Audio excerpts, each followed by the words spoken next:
Hey y'all, real quick, I want to talk about your intuition, and I want to talk about how you can strengthen your intuition, especially if you're a very intuitive person, okay? Or especially you're intuitive, but you don't really trust your intuition. I'm about to tell you something. When you are intuitive and when you first get into this journey, right, you will automatically feel things, right? Like you feel like you're picking up on things, and then once you find out later, like, oh, like what I was picking up was right. Like it was like a disturbance there, like it was like something that was distorted there, right? So when you continue in your intuitive path or your intuitive gifts, a lot of times people will second guess their intuition because you don't have proof. And I'm here to tell you that is not something that you're supposed to do, especially if you are intuitive, because everybody does not have that particular gift. Okay, everybody doesn't have the gift of intuition.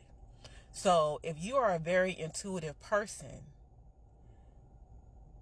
8 times out of 10, you don't need any proof, right? Because your intuition is going to tell you something is wrong. Now, you may not know exactly what's wrong, but how your intuition is set up, you're going to get an alarm. You're going to get a download. You're going to get a signal to say, hey, wait a minute, something's different. Something's off right here, right? Let me revert that back to myself. Now, I have been very intuitive since a child, okay? I have been very intuitive. And it seems like the older that I got, my intuition grew, right? So, but in the meantime, my intuition is growing. I then start doubting my intuition because I don't have any physical proof, right? So by me not having any physical proof, I'm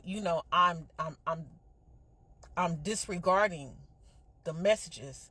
I began to disregard the signals that I was receiving to tell me, wait a minute, something is off. Something ain't right here. Like, you need to pay attention. And I need to tell y'all, when you are using intuition, forget about the proof.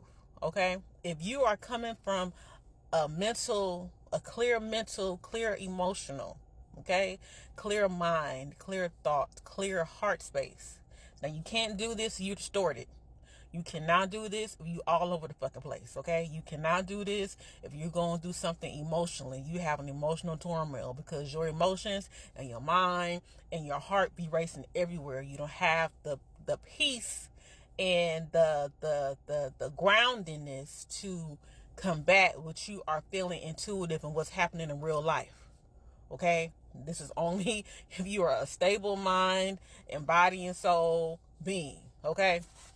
So once you are in the stable mind and body and soul being, okay, and you feel something is off, you need to pay attention to what that is. Do not disregard that. Do not disregard that for proof, because what happens is a lot of times when you are intuitive, God protects you from certain things.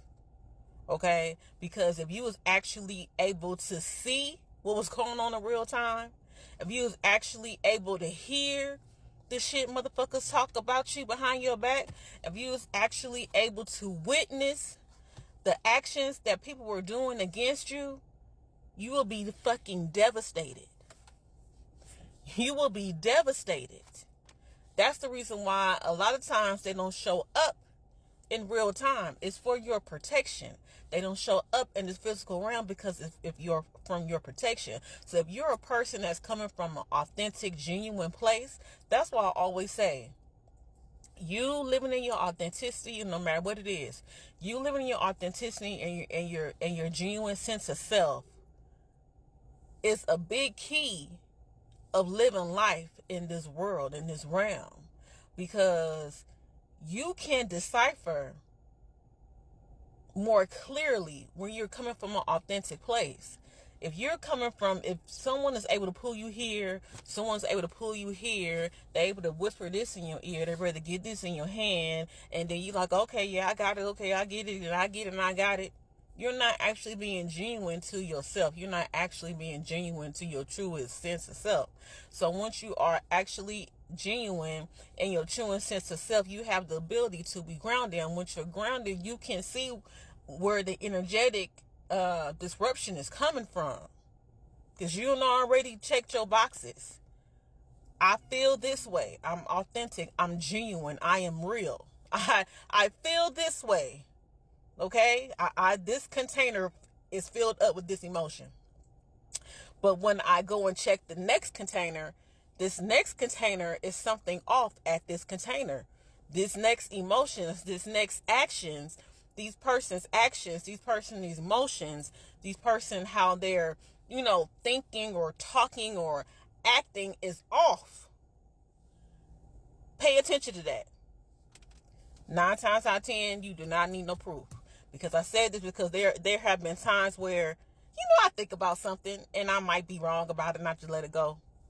But if something is innately, like in my soul, in my spirit, just innately, and I don't have any proof,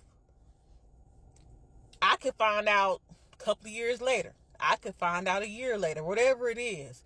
Whatever it is that I have felt an innate, like a deep sense of something ain't right. 9 times out of 10, that shit was not right. So when you're intuitive and you're just getting into this intuitive journey, or you're trying to get into your spiritual gifts more and understand, you have to be clear in your mind. You got to be clear in your soul. You got to be clear in your spirit.